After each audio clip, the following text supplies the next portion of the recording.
Well, happy Respiratory Care Week to all of you and to those of you at home.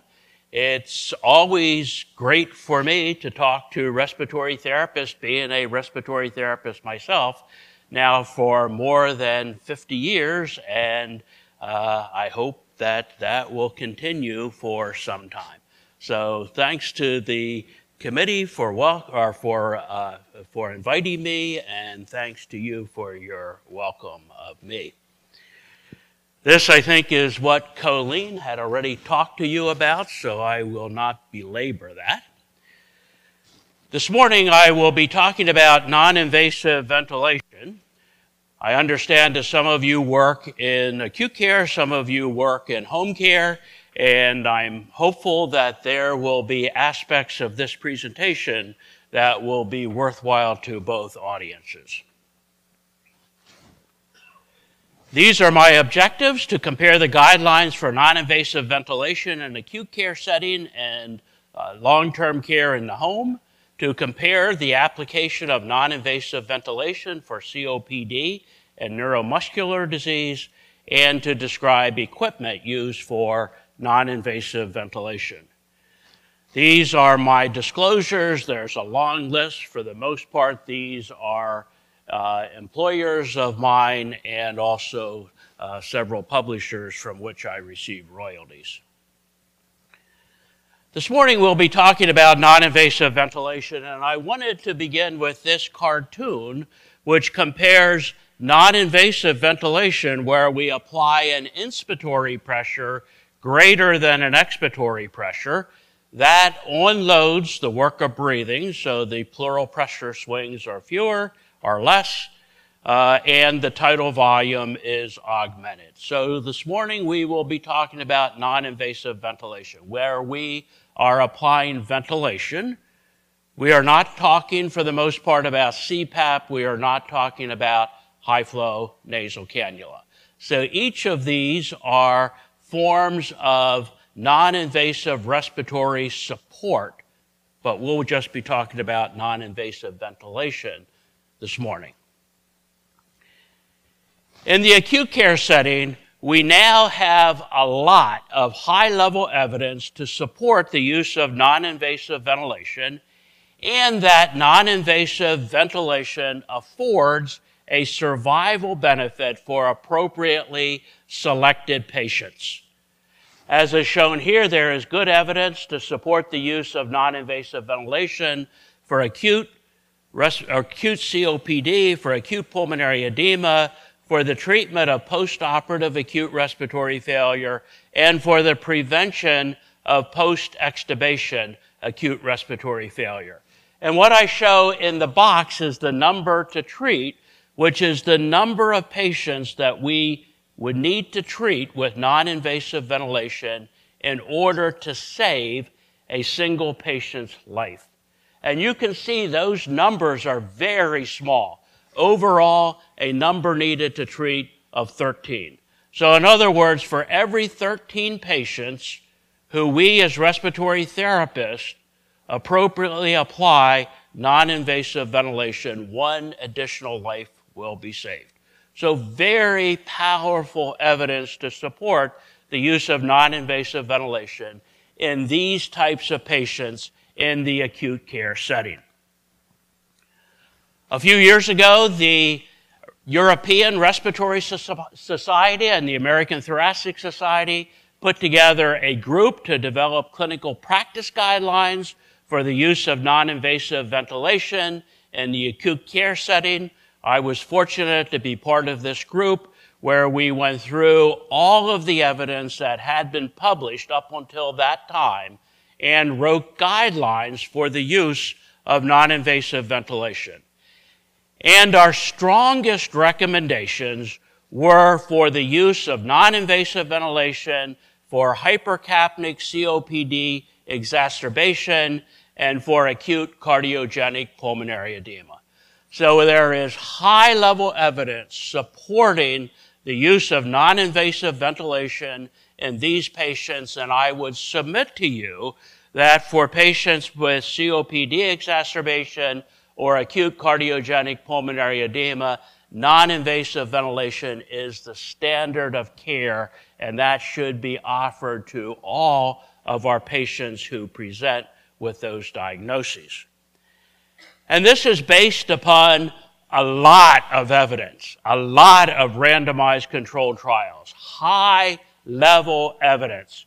You can see from this figure many papers dating back to the 1990s showing a benefit for non-invasive ventilation in the setting of COPD exacerbation in that it reduces intubation rate. So we can avoid endotracheal tubes in patients with COPD exacerbation through the use of non-invasive ventilation, and very strong evidence to support that. But more important, there are many papers that have evaluated mortality as an endpoint for the application of non-invasive ventilation. Again, a number of papers dating back to the 1990s showing that mortality is reduced with the use of non-invasive ventilation for COPD exacerbation. So that should be first-line therapy. That should be part of every one of our practice. Patient presents to the emergency department with COPD exacerbation. We should be initiating non-invasive ventilation. It saves lives of patients. So here are the specific recommendations that we wrote. The question was, should non-invasive ventilation be used in established acute hypercapnic respiratory failure due to a COPD exacerbation? And we recommended non-invasive ventilation for patients with acute respiratory failure leading to acute or acute on chronic respiratory failure with respiratory acidosis, pH less than 7.35 due to acute exacerbation, and we recommended a trial of non-invasive ventilation in patients considered to require endotracheal intubation and mechanical ventilation unless the patient is acutely deteriorating.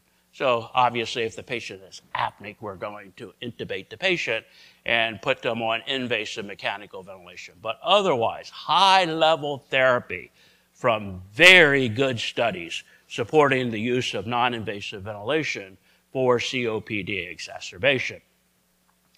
We have equally good evidence to support the use of non-invasive ventilation for acute cardiogenic pulmonary edema.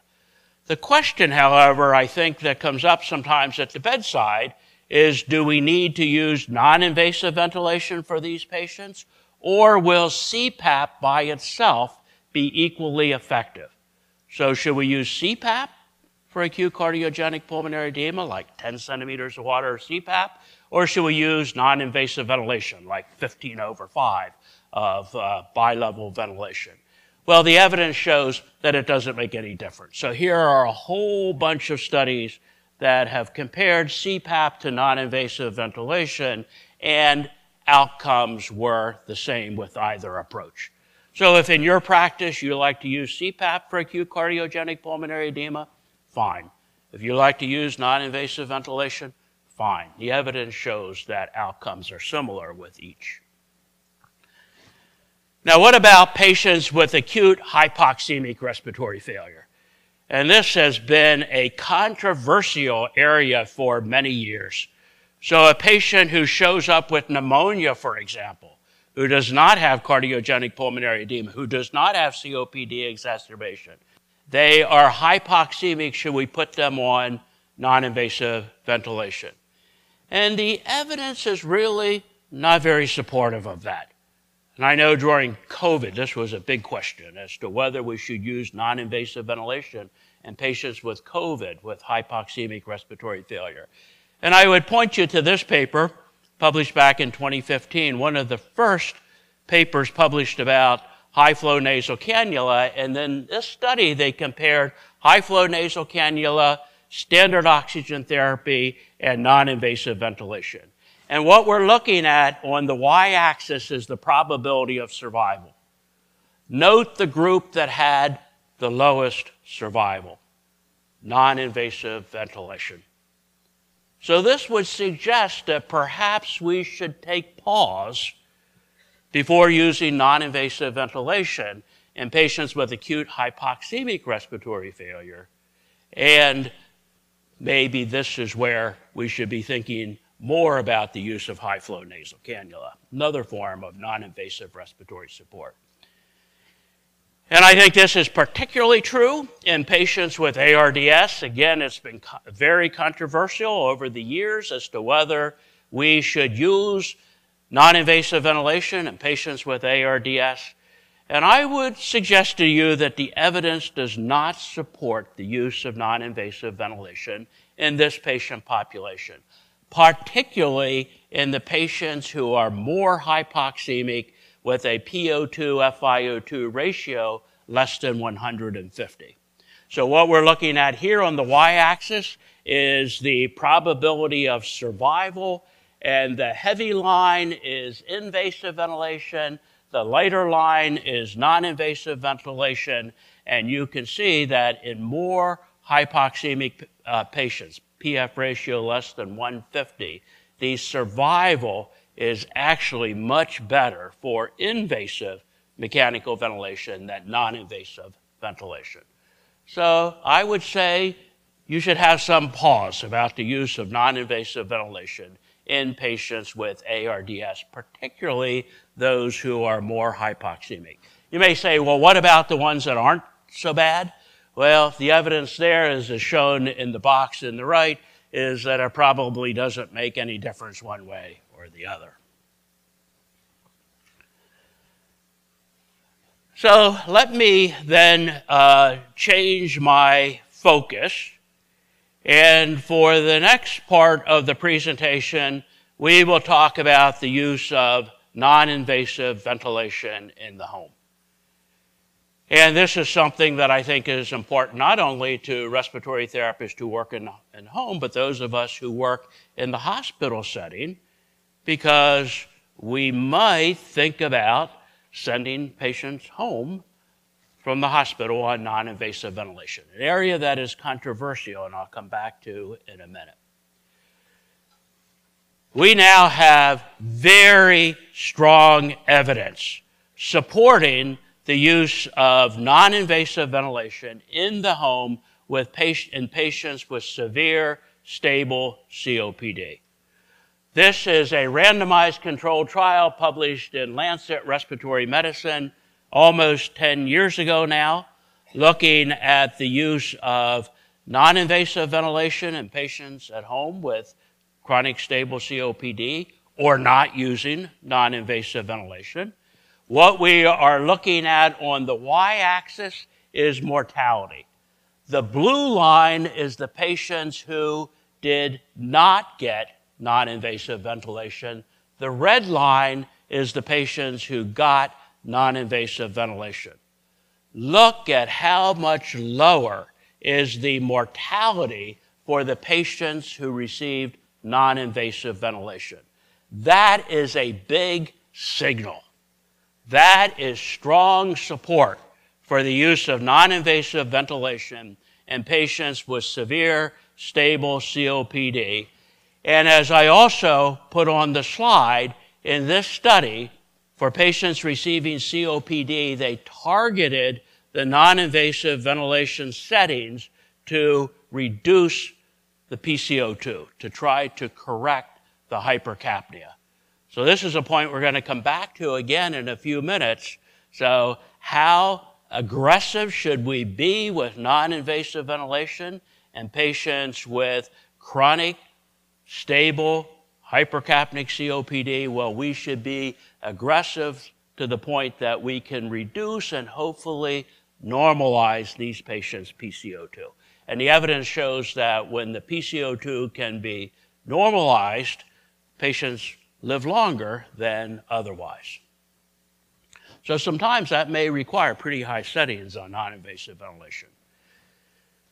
There is also this paper published in JAMA a few years ago, looking at the association of home non-invasive ventilation with outcomes in patients with COPD.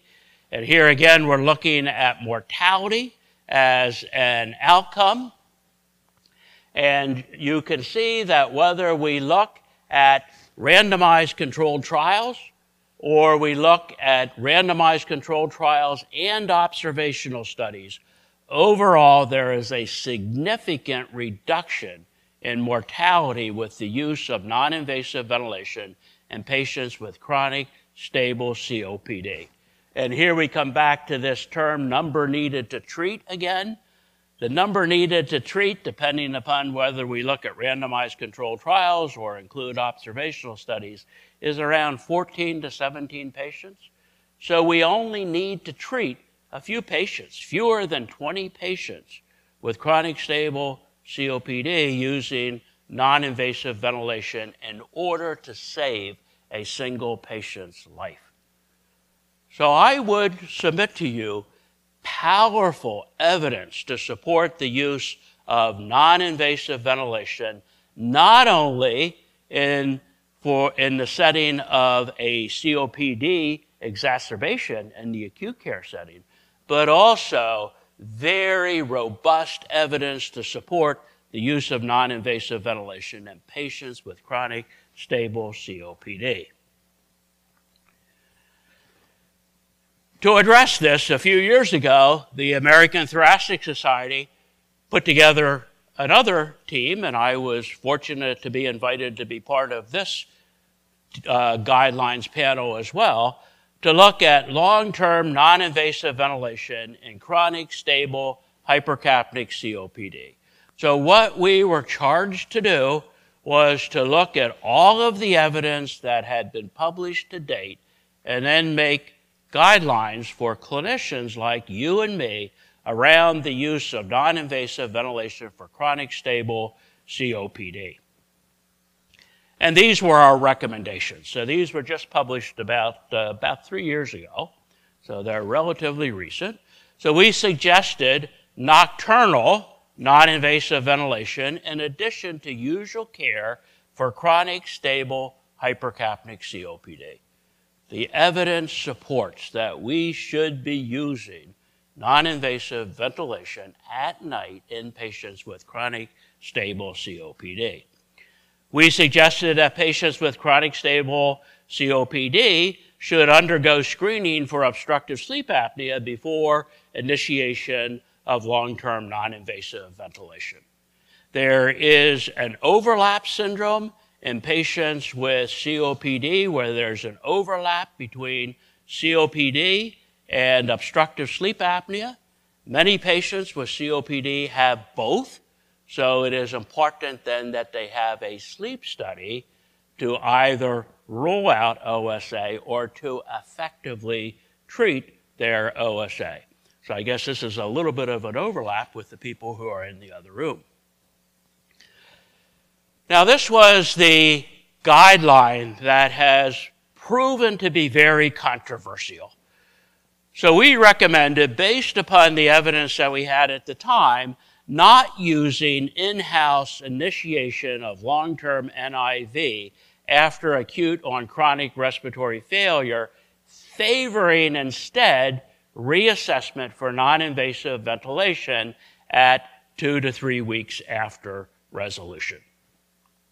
So this has proven to be very controversial because there are those who believe that if a patient is admitted with COPD exacerbation, particularly if they have a history of multiple exacerbations, then we should titrate the non-invasive ventilation in the hospital and then send them home on non-invasive ventilation with those settings.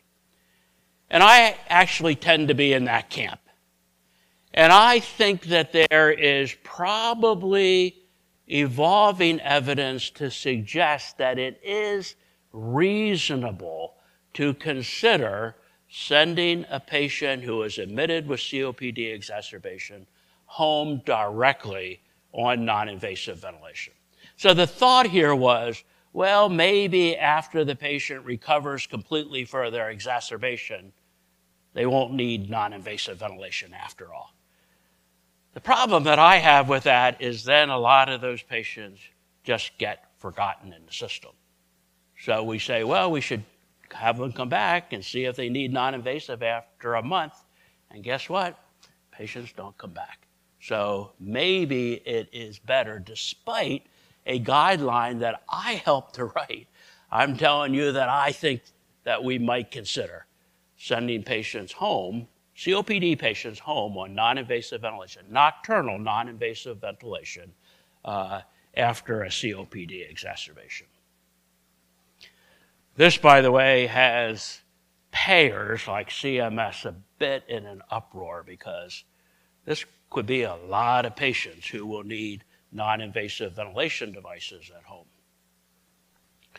We suggested not using in-laboratory non-invasive sleep studies, polysomnography, to titrate non-invasive ventilation in patients with chronic hypercapnic COPD who are initiating non-invasive ventilation.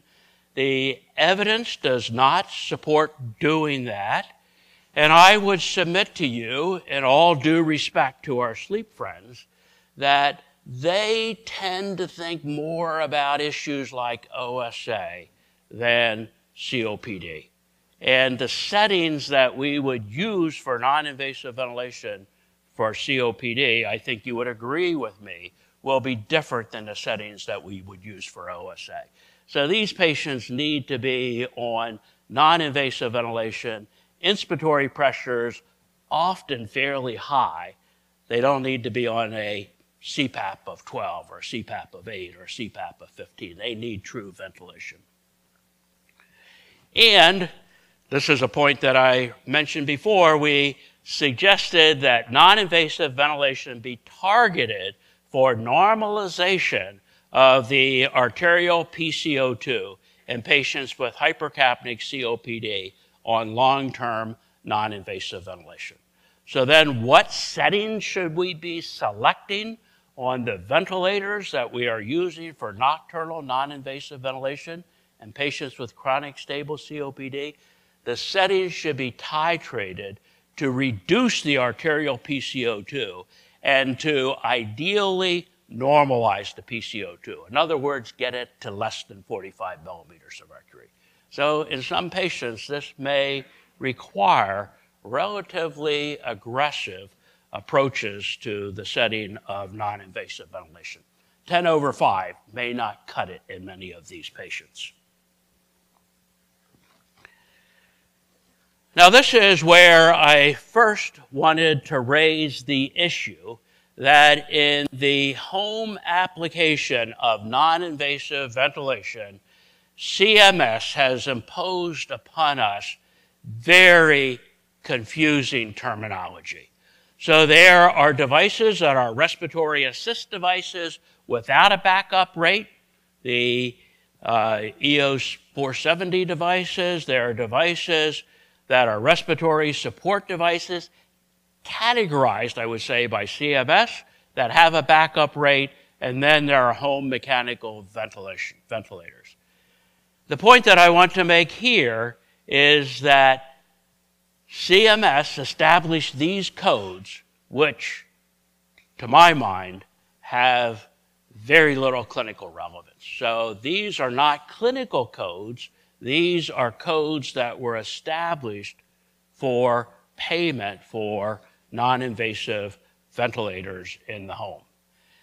And the issue that has become very perplexing for CMS is that with the increased use of non-invasive ventilation for stable COPD, chronic stable COPD, and for neuromuscular diseases like ALS, there has been an increased use of home non-invasive or home ventilators for non-invasive ventilation. And they pay a lot better than the RAD devices.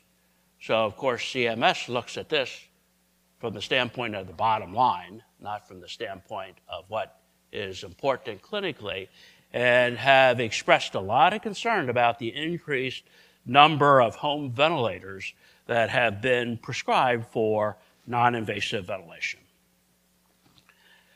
So to address this, there was a panel of us who were put together back in 2020. This happened right after the pandemic began, and there were a panel of us from the ATS and CHEST and the AARC to try to address this issue of home mechanical ventilation and when we should use a RAD device and when we should use a home ventilator and how we should address these confusing codes.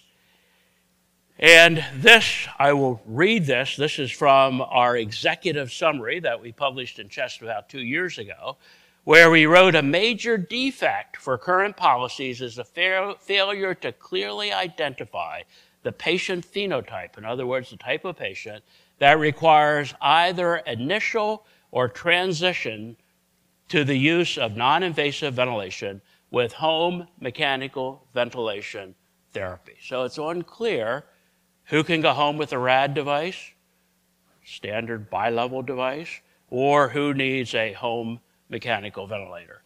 It was apparent to the TEP panel, so this is the technical expert panel that I was a part of, that in most cases, a bi-level positive airway pressure device was the preferred device, and home mechanical ventilation treatment is reserved for patients with advanced and severe chronic respiratory failure, usually progressive or with a recent exacerbation. As with in each TEP category, the clinicians, those of us on the panel, identified the severe patients notable when they walked into the room. We know one when we see one. Of course, that's not something that CMS is very comfortable with. And all could recognize and describe them clearly enough to secure home mechanical ventilation coverage.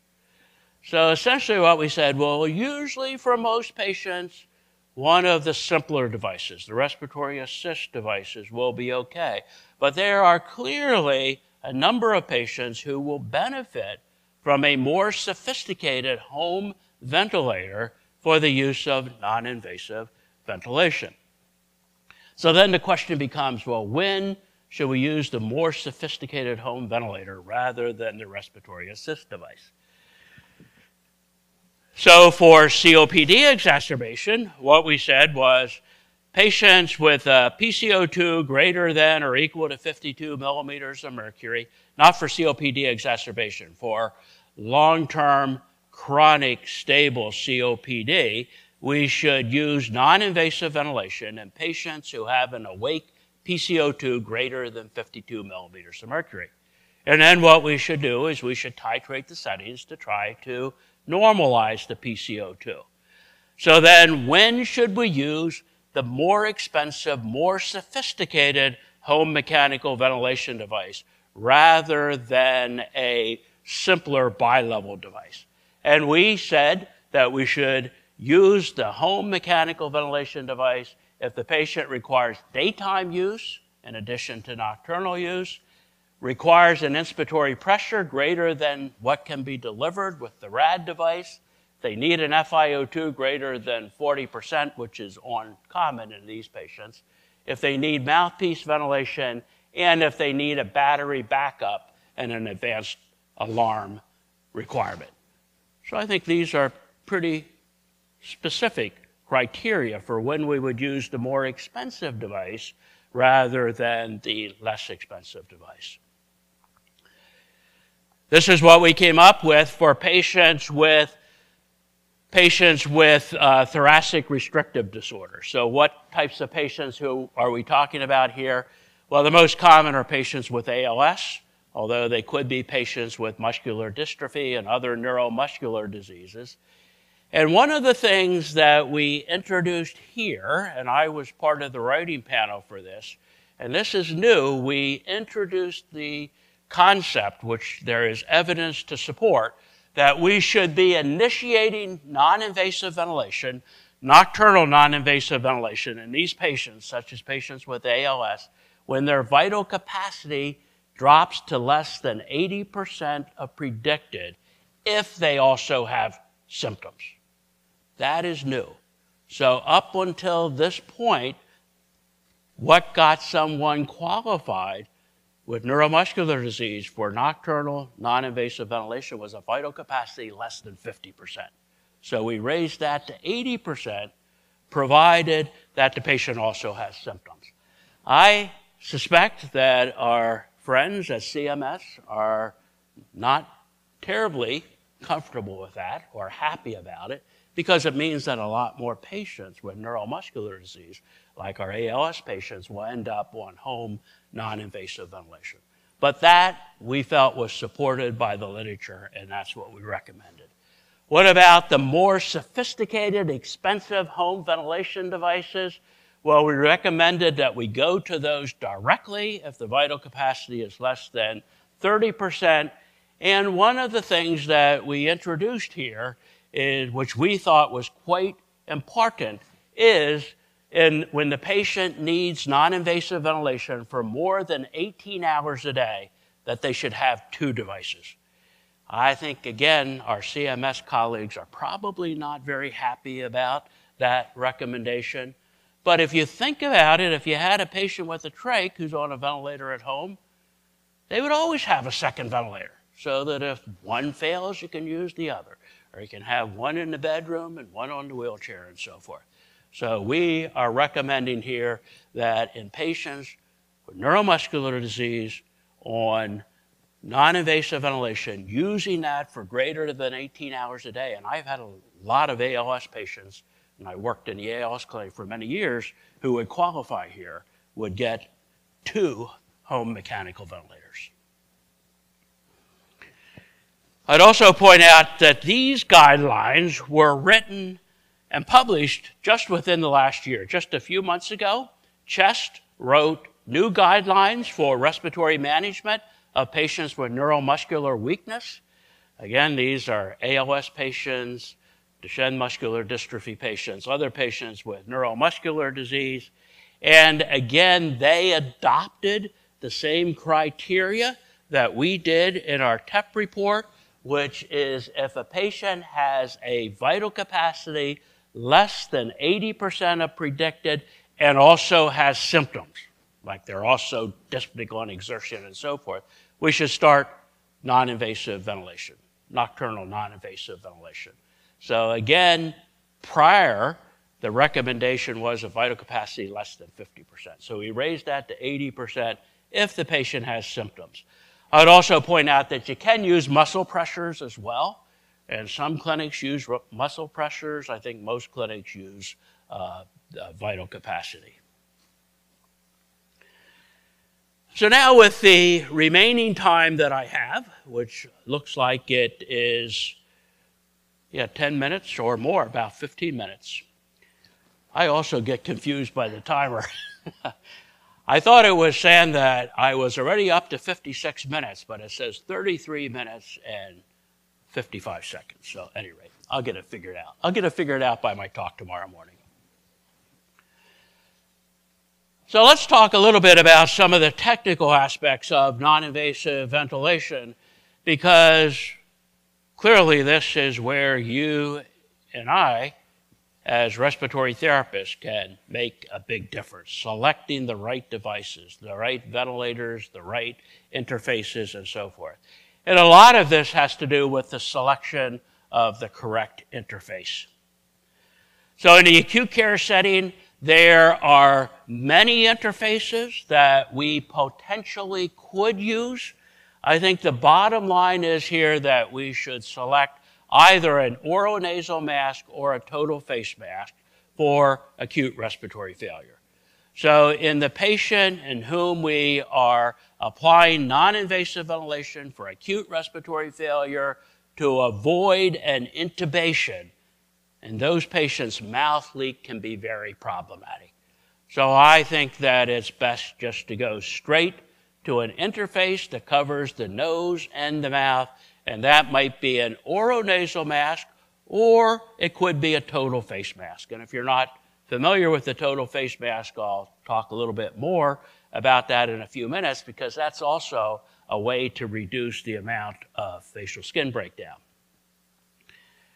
This is from a paper we just published a few months ago in Respiratory Care, shows the types of interfaces that are commonly used in the chronic home care setting, where we may use interfaces that cover the nose and the mouth, like an oronasal mask or a hybrid mask, Or we might use interfaces, and often we do use interfaces that just cover the nose, like nasal pillows and nasal masks. An interface that received a lot of attention, particularly from Europe over the past 20 years, is the helmet device. So this is a cartoon showing the helmet device. This is a device that goes over the entire head of the patient, seals around the neck, has straps under the armpits so it doesn't blow off the patient's head. This interface is quite common in Europe and in South America, and in Japan and some places in Southeast Asia. It has never gained any traction at all in the United States. And there are some issues with this device. There are issues related to the noise within the device and how that might affect hearing. There are issues with rebreathing within the device and so forth. In our lab 15 years ago, we did a study that we published in Critical Care Medicine that showed that depending upon the settings, the non-invasive ventilation settings, there can be a significant accumulation of carbon dioxide inside the helmet. So I would submit to you that if we're doing non-invasive ventilation for acute hypercapnic respiratory failure, we probably don't want the patient to breathe their CO2. So this device has really never caught on at all in the United States.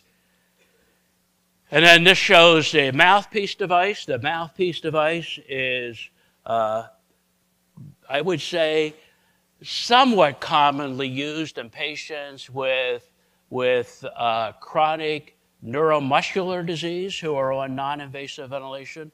There are probably more patients who could use the mouthpiece device than whom it is offered to. So I think this is an underutilized interface in patients with chronic neuromuscular disease. Now, unfortunately, mouthpiece can't be used usually in patients with ALS who have generalized weakness, because they don't have enough facial muscle strength in order to make the seal around the mouthpiece. That said, I have had personally some ALS patients whom I've successfully used mouthpiece ventilation, but most, it's not an option because they have an issue with saliva and upper airway secretions, and they have facial weakness. They can't make a seal around the mouthpiece and so forth. But I think there are probably more patients who could use this than it is offered to. Now, an issue with non-invasive ventilation, whether in the hospital or in the home, is skin breakdown. So how can we minimize the amount of facial skin breakdown from the interface with non-invasive ventilation? And first and foremost is to use the right interface and to have it correctly fitted to the patient. So that's where you and I as respiratory therapists can make a big difference. Make sure that we choose an interface that's not too large, not too small, is appropriately fitted to the face. A little bit of a leak around the interface is okay. The ventilators now, for the most part, have good leak compensation, so you don't have to strap it on so tightly that there's not ever a milliliter of gas that leaks out from the inside of the interface. So correct mask fit, first and foremost. Adjust the headgear, use forehead spacers. Try a different interface like a total face mask or hybrid or maybe even helmet. One of the benefits of the helmet is because it never touches the face, there is less facial skin breakdown. More about the total face mask on the next slide. We can rotate interfaces. So if a patient is on 24-hour non-invasive ventilation, we might use one interface at night, one interface during the day. That's a strategy that I used often when I was working in the ALS clinic at Mass General, is we would have one interface and one set of settings during the day and another at night. Can remove the mask for short periods if possible. In the acute care setting, when we take the patient off of non-invasive ventilation, we remove the mask, we can apply high-flow nasal cannula. That's called sequential use of non-invasive ventilation and high-flow nasal cannula, and there is evolving evidence to support that. So in that patient with COPD exacerbation, for example, you can rotate non-invasive ventilation and high flow. And then we can use foam protective dressings, and I suspect that many of us, at least in the acute care setting, will do that. Now, what about the type of interface and the risk of facial skin breakdown?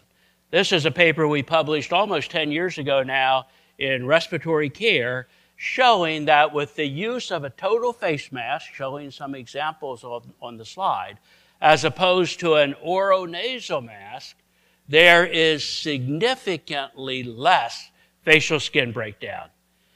And the odds of facial skin breakdown in this study were like 80 times greater, 80.8 times greater with an oronasal mask as compared to a total face mask.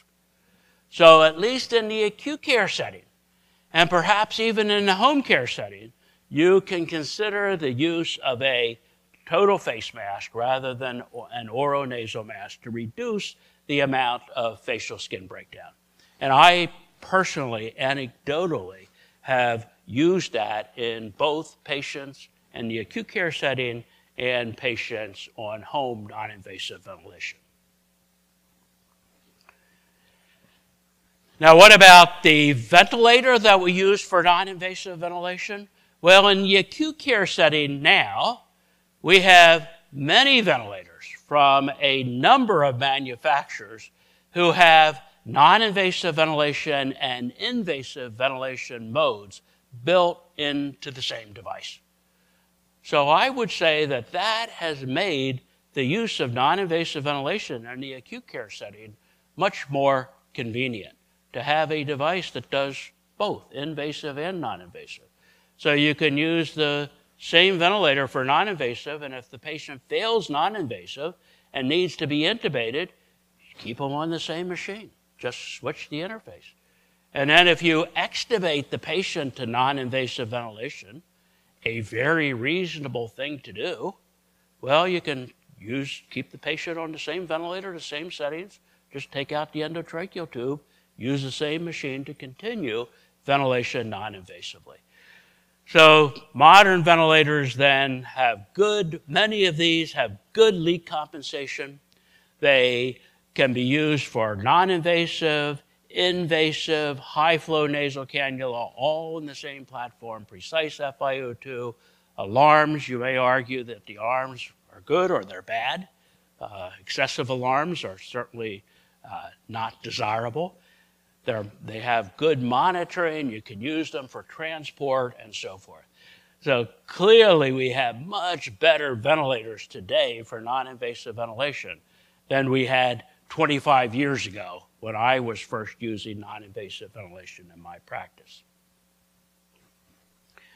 And in the home care setting, we have a number now of good, portable, non-invasive ventilators that can be used in the home care setting. These could be used in the acute care setting as well, I would note. And these are some, again, from a very excellent paper that we published in Respiratory Care a couple of months ago.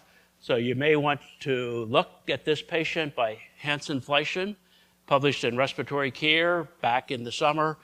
Excellent, excellent paper about technical aspects of non-invasive ventilation, in this case in the home care setting, and primarily for patients with neuromuscular disease.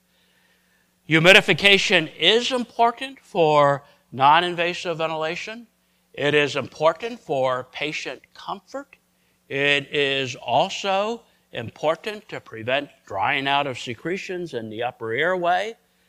I would submit to you we should be using active humidifiers rather than passive humidifiers. So there are issues with heat and moisture exchangers during non-invasive ventilation, not the least of which is they add some additional resistance, but they also add dead space into the system. So I would advocate for the use of active heated humidifiers. On modern ventilators for non-invasive ventilation, there are a number of embellishments that are available to improve patient-ventilator interaction and to reduce the amount of asynchrony.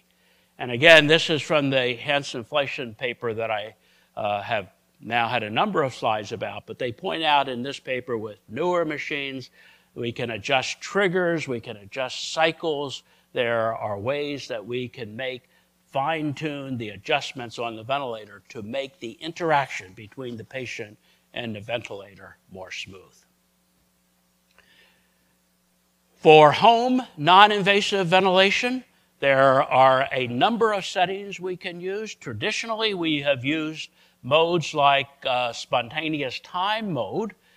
There are now newer modes on the ventilators for home non-invasive ventilation that use adaptive pressure ventilation. So several manufacturers have modes where the level of pressure support or pressure control will increase or decrease to keep the tidal volume constant. Adaptive pressure control or volume targeted modes.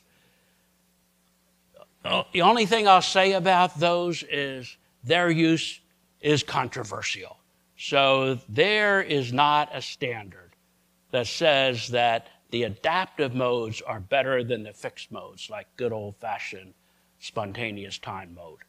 So I can go into that more if we have time for questions, if you like. So this is my final slide. With 3 minutes to spare. So there are a number of factors then that affect non-invasive ventilation success. First of all, we need to choose the right patient. So these will be patients with COPD, congestive heart failure, neuromuscular disease, and we talked a bit about that at the beginning of the presentation. We need to select the appropriate equipment, the right interface, the right ventilator. That's where you and I can make a big difference as respiratory therapists at the bedside. So we choose our equipment based upon leak compensation, how much it costs, how much reimbursement there is, and so forth. But most important are the skills of the clinician, you and me. So this is where the difference between successful non-invasive ventilation and unsuccessful non-invasive ventilation, this is where the rubber hits the road. So this has to do with mask fitting, choosing the proper settings, coaching the patient, and so forth. The things that you and I, as respiratory therapists, are very skilled at providing. So with that, and with a minute to spare, I am through. So Colleen, I don't know if we have time for questions. I'll let you handle that however. Does anybody have any questions?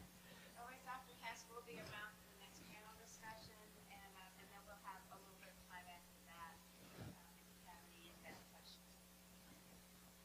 Okay, thank you.